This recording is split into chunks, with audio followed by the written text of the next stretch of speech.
오로지 평화만을 기원했네. 여러분 안녕하십니까?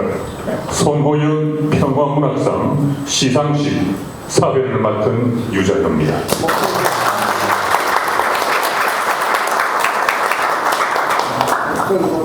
손호연 시인은 일본의 전통시 단가를 3,000편 가까이 쓰신 분입니다.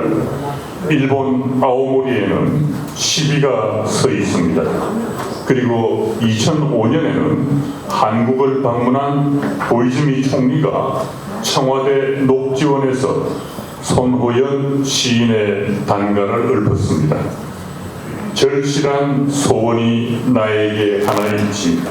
다툼 없는 나라와 나라가 되어라. 먼저 손호연 시인의 삶과 시를 담은 영상을 감상하시겠습니다.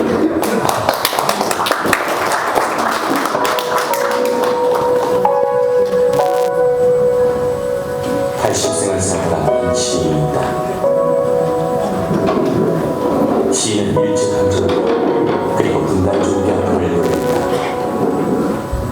한평생 한국의 혼을 노래한 시인 손호연.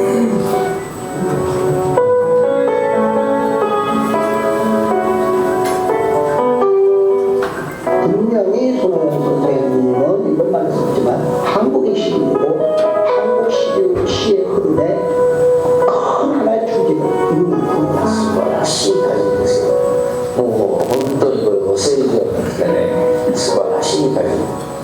よくこういう外国の方がおられたなっていうふうにさえします。でこれは他に真似できる人いません。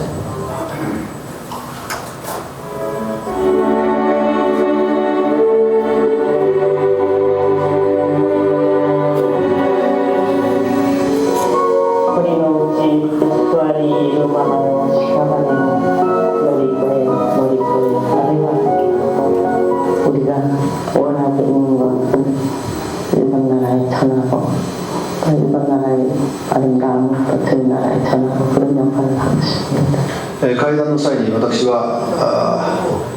日韓両国で活躍された歌人孫ホヨンさんの次のような歌を披露で 회담 중에 제가 일본과 한국에서 활약하셨던 그 정호연 씨라는 분에 대해서 말씀드렸습니다.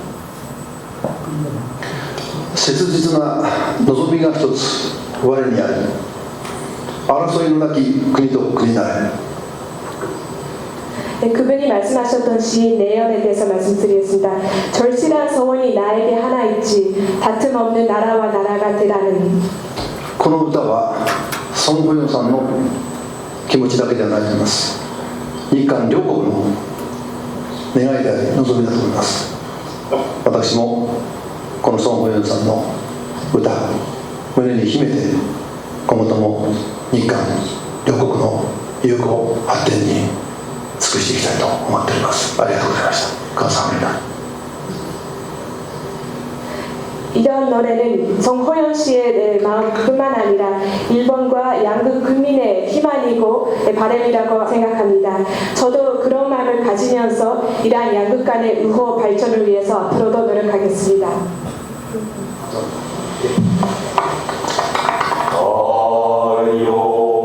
亡くなる5年前には皇居で行われた歌会始めに招かれました。 평생 한국인의 정서를 노래한 시인이 있습니다. 그러나 그 노래가 일본말로 쓰여져서 우리에게 낯선 단가의 시인 손호연입니다. 그는 일제시대에 태어나 해방전 17살 어린 나이로 동경유학길을 떠납니다. 그곳에서 일본 정서의 정수로 불리는 단가를 사사받습니다. 그 일본에서 최고의 단가 시인으로 인정받게 됩니다. 비록 시는 일본어로 썼지만 거기에는 한국의 얼과 국민들의 감정이 깃들어 있습니다. 손호연 선생님이 문학의 뿌리에는 무궁화라는 이름의 5권의 노래집을 내면서 항상 조국에 대한 그 향일적 사랑을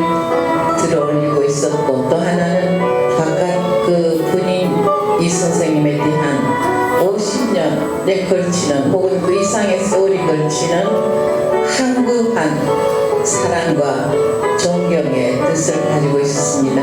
두 가지 다 어떤 의미에서 종교적이라고 할 수 있을 정도로 불변한 큰 기둥이고 큰 초석이고 커다란 방향이었습니다.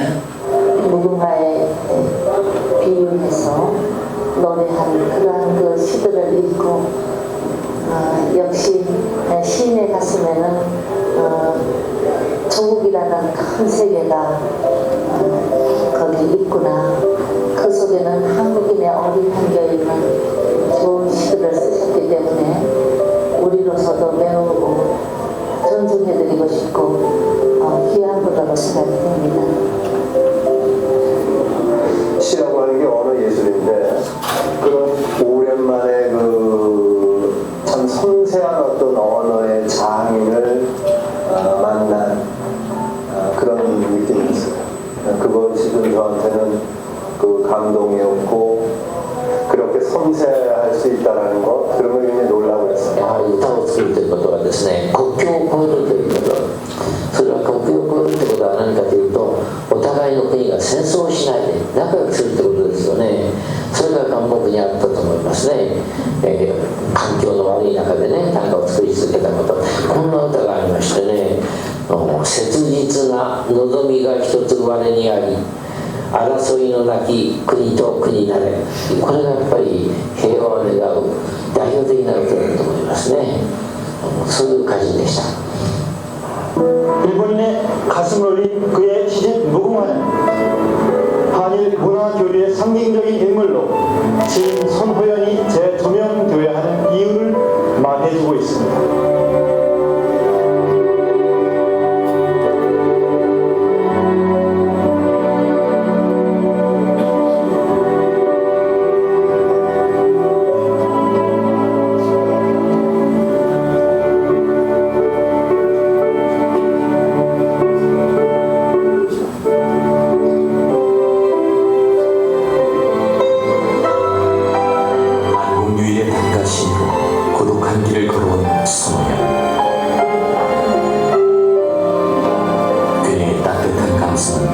이제 국경과 언어를 뛰어넘어 사람들의 가슴에 무궁화 꽃을 피우고 있다.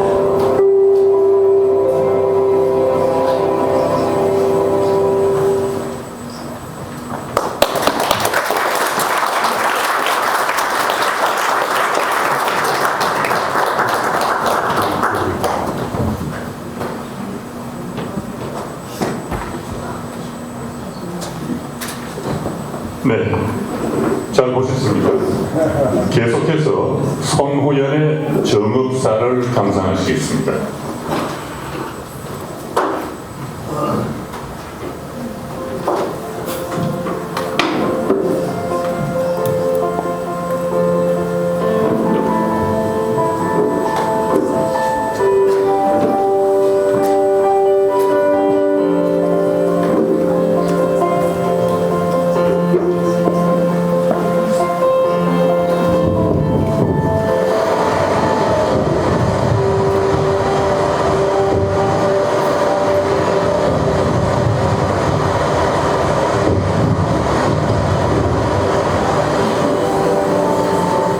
그대여 나의 사랑의 깊이를 시험하시려 잠시 두 눈을 감으셨나요?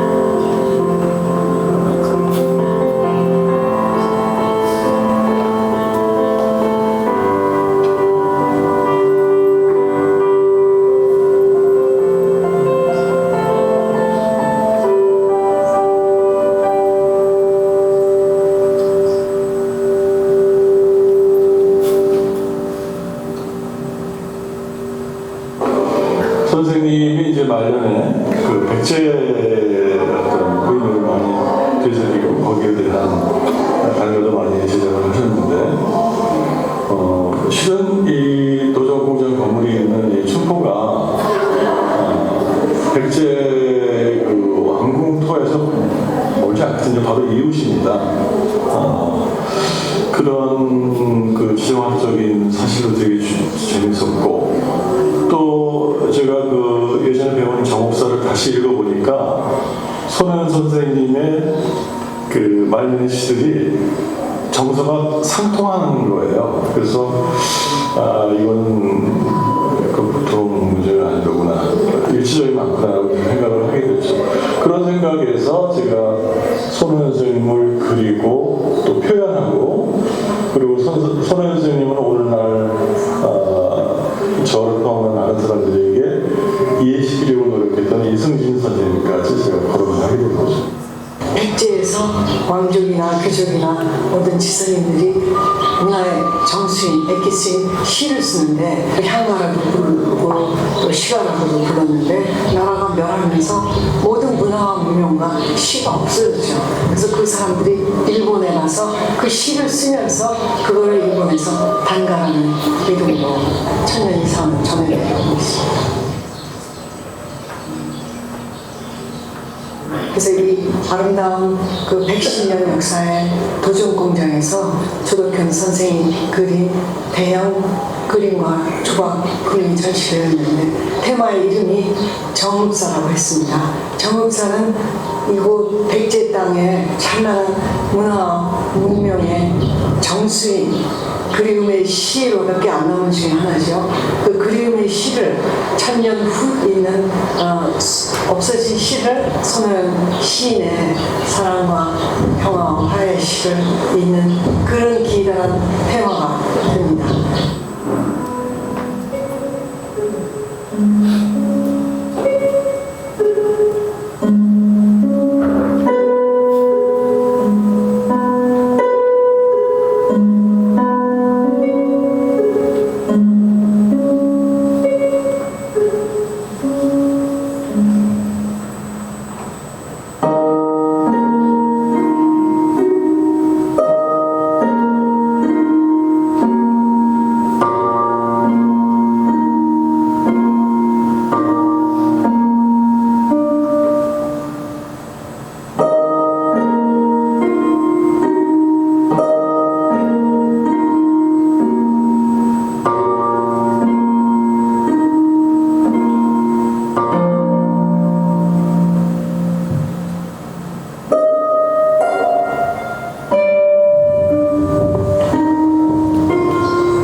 네, 허영자 시인께서 인사 말씀을 하시겠습니다.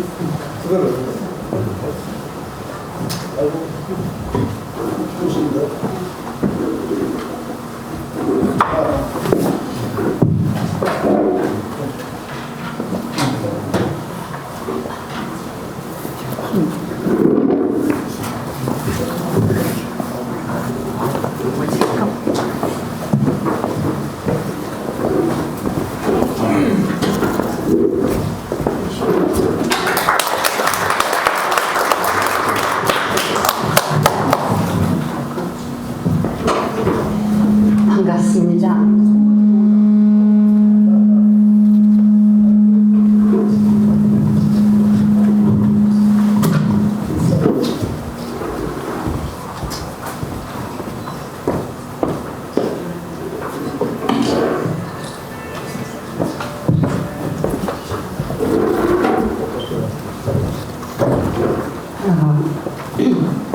2025년 을사년이 저물어가는 이 세모의 저녁에 이런 따뜻하고 아름다운 시상식에 하객으로 참여하게 된 것을 무척 기쁘게 생각합니다. 오늘 수상을 하시는 두 분, 차인표 작가님과 문태정 시인님께 먼저 마음 다하여 축하 인사를 드립니다. 사회자께서 제게 인사말을 하라고 하셨는데 이승신 작가께서 저한테 축사를 하되 10분쯤 하라고 그랬습니다. 축사는 짧을수록 좋은데 제가 도저히 10분 이야기할 수 없어서 이렇게 종이에 좀 써가지고 왔습니다. 이걸 읽어도 되겠죠? 네. 세계적으로도 또 우리나라에서도 문학상이 많이 있습니다. 그 문학상 중에는 사람의 이름, 문학인의 이름으로 주어지는 상이 있습니다. 사람의 이름으로 상을 제정할 때는 상의 취지와 아울러 상 이름인의 문학적 성취와 업적 및 그의 인격과 인성까지도 헤아려 흠모와 존숭이 함께할 때 그 상은 빛이 나고 수상자 또한 그만큼 영광스러울 수가 있다고 생각을 합니다. 가령 예를 들어서 이완용상이 있다 이러면 그게 빛나는 상도 아닐 것이고 아무도 그 상을 받지 않을까 저는 그런 생각을 합니다. 이런 의미에서 평화와 화해의 정신과 사랑과 포용의 시심을 담은 단가를 쓴 손호연 시인을 기려서 제정된 손호연 평화문학상은 참으로 아름답고 귀한 상이라고 생각을 합니다. 알려져 있는 바와 같이 손호연 시인은 일본어로 시를 쓴 일본 정영시 단가의 대인으로 한국보다 일본에서 먼저 그 문명이 더 높았습니다. 우린 지금 영상으로도 봤습니다. 1997년에 아오모리에 3m 높이의 시비가 세워졌습니다. 아까 우리가 본 그대여 나의 사랑의 깊이를 시험하시려 이렇게 하셨는데 떠보시려 이렇게 떠보시려가 한국어에 더 좋습니다.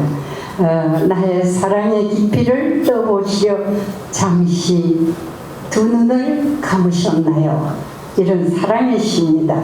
시비에 새겨진 이 시는 일본 사람들의 심금을 울리는 사랑의 시로 널리 회자되었다고 합니다. 대단히 겸손하고 조신하며 여성스러웠던 손 시인의 시는 그 인품과 같이 외유내강의 특성을 담고 있었습니다. 아까 소개된 시 이외에 허영자 제가 좋아하는 시가 있습니다. 찔레꽃 뾰족한 가시 위에 내리는 눈은 찔리지 않으려 사뿐히 내리네. 아주 좋은 시라고 저는 생각을 합니다. 찔레꽃 뾰족한 가시 위에 내리는 눈은 찔리지 않으려 사뿐히 내리네. 이 시에 담겨진 정서가 곧 손 시인의 전 작품에 흐르는 기류라고 저는 생각을 합니다. 이미 손 시인에 대한 연구가 이루어져 있고 여기 오신 유성호 교수께서 많이 연구를 하신 걸로 압니다. 또 여러 번의 행사를 통하여 이분의 명작들은 널리 알려져 있어서 여기에서 저는 더 예를 들지는 않겠습니다. 우리 충분히 아까 좋은 작품들을 만났습니다. 저는 사실 생전에 손 시인을 만난 적이 없습니다. 손 시인은 23년생이시고 저는 1938년입니다. 그러니까 15년의 상거가 있기 때문에 이분을 저는 생전에 만나 뵌 적이 없습니다. 제가 손 시인을 처음 알게 된 것은 20년 전입니다. 2005년 저는 일본말도 모르고 따로 일본어 공부도 하지 않아서 일본 문학 작품도 번역서를 통해서 읽었기 때문에 손시인 같은 분이 있다는 것을 전혀 모르고 있었습니다. 저는 1945년에 8살로 학교에 입학해서 4개월 공부하고 그리고 해방을 맞이했습니다. 해방을 맞이하니까 우리 어머니가 제일 먼저 하신 일이 일본어 교과서를 아궁이에 태우셨어요. 그러니까 어떤 세상인가를 충분히 여러분께서 이해하셨으리라 생각합니다. 그러니까 제가 손시인을 처음 만난 것은 20년 전입니다. 일본 동경에서 한국과 일본의 정형시에 대하여 논의하며 시인들이 서로 교류하는 모임이 있었습니다. 한국에서 3사람이 참석하였는데 2분의 시조 시인과 함께 의외로 제가 일행에 끼게 되었습니다. 저는 시조 시인이 아니었지만 그때 마침 제가 소멸의 기쁨이라고 하는 시조 시집을 간행했던 것이 아마 초청된 이유가 아닌가 생각을 합니다.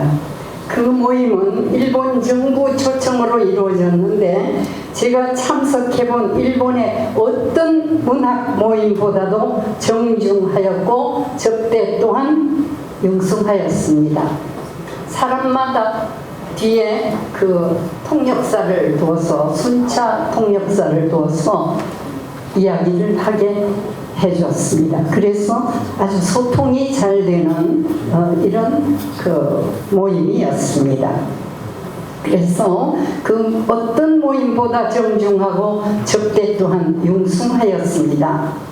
알고 보니까 그 모임이 이루어진 것은 손호연 시인을 누구보다 아끼고 그 작품의 뛰어남을 일찍이 인지한 나카니시 스즈무 선생의 주선에 의한 것이었습니다. 이분은 일본 황실의 황태자를 가르치는 스승이라고 해요. 그래서 이런 분이 이 모임을 주선하셨기 때문에 그렇게도 그 모임이 알뜰하고 알찼던 것이 아닌가 생각합니다. 거기서 손호연 시인에 대하여 알게 되고 그 따님 이승신 작가도 알게 되었습니다. 참 미인이었습니다. 그런 인연으로 제가 오늘 여기 이 자리에 서게도 된 것 같습니다. 문학상의 위상을 높이는 위상은 주제도 중요하지만 수상자가 누구냐에 따라서 또 결정된다고 생각합니다. 오늘 제2회 손호연 평화문학상을 수상하시는 두 분은 지금뿐만 아니라 앞으로도 손호연 평화문학상의 품위를 드높이는 훌륭한 수상자들이라고 생각합니다. 차인표 작가님은 우리 다 아는 바와 같이 한국 영화계를 대표하는 명배우입니다. 그런데 그 재능이 연기에만 머무르지 않고 소설 작가로서도 문학적 재능을 아낌없이 발휘하였습니다. 수상 작품에 대한 자세한 언급은 심사평에서 있겠습니다만 작품 언젠가 우리가 같은 별을 바라본다면 종군 위안부, 저는 이 말을 굉장히 싫어합니다만 종군 위안부로 끌려가 캄보디아 정글 속에 숨어 지내다가 55년 만에 고국을 찾은 훈 할머니를 모델로 한 소설로 영국의 옥스포드 대학과 투르키의 이스탄불 대학에서 교재로 채택되고 있다고 합니다. 너무 자랑스러운 일이 아니었습니다. 저는 어릴 때 알퐁스 도테의 마지막 수업을 읽으면서 정말 굉장히 감동을 받았던 일이 있습니다. 동일한 감동을 우리 차인표 작가의 작품이 온 세계에 올려주지 않을까 그런 기대를 합니다. 저도 그때 훈 할머니가 돌아오는 장면을 뉴스로 보았습니다. 그 할머니가 아리랑을 부를 때 저뿐만 아니라 우리 국민 모두가 눈물을 흘렸을 것이라고 저는 생각을 합니다. 흑백 논리를 벗어나 분노와 복수의 마음과 참혹한 역사를 따뜻하게 감싼 차인표 작가의 이 작품이 주는 감동과 일본어로 시를 썼으되 조선의 정서를 아낌없이 발휘한 조호연 시인의 시는 같은 공간에 서는 아름다운 예술품입니다. 차 작가는 소설을 쓰기 위하여 소설에 대한 공부를 열심히 하였다고 합니다. 이런 각고의 노력도 있었겠지만 무엇보다 앞선 것은 이 작가의 인품에 있다고 저는 생각을 합니다. 이분의 여러 가지 선행이 알려져 있죠. 있지만 이분 뒤에는 이분의 그 청신하고 아름다운 인품을 가꾸어 주신 품이 있습니다. 품이 있습니다. 그것은 어디에도 비교할 수 없는 모성입니다. 오늘 여기서 처음 만났습니다만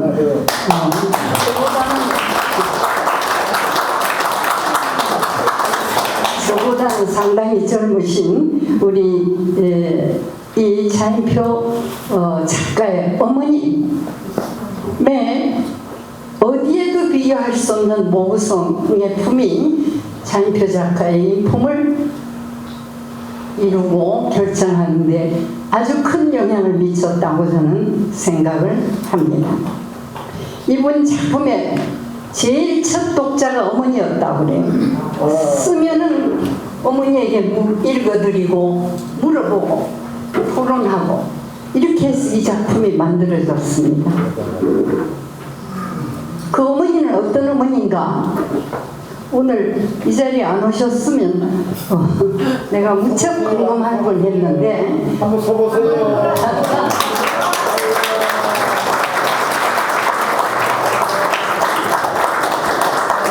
이분이 어떤 분인가 하니까 이 거중만 보고 멋있다, 아름답다 할 분이 아닙니다. 어떤 분인가 하니까 가령 고구마를 심었다. 고구마를 심으면 큰 것도 있고 작은 것도 있고 뭐 절챙이도 있고 아주 너무 잘생긴 고구마도 있지요. 그런데 크고 잘생긴 것은 안 먹고 제일 작은 것만 잡수고 큰 건 그럼 누굴 주려고 그랬는가? 누구이겠어요? 다음 해 심을 씨앗으로 뒀다는 겁니다. 이런 가르침이 차인표 작가의 인품을 이루는데 큰 영향이 되고 터전이 됐다고 저는 생각을 합니다.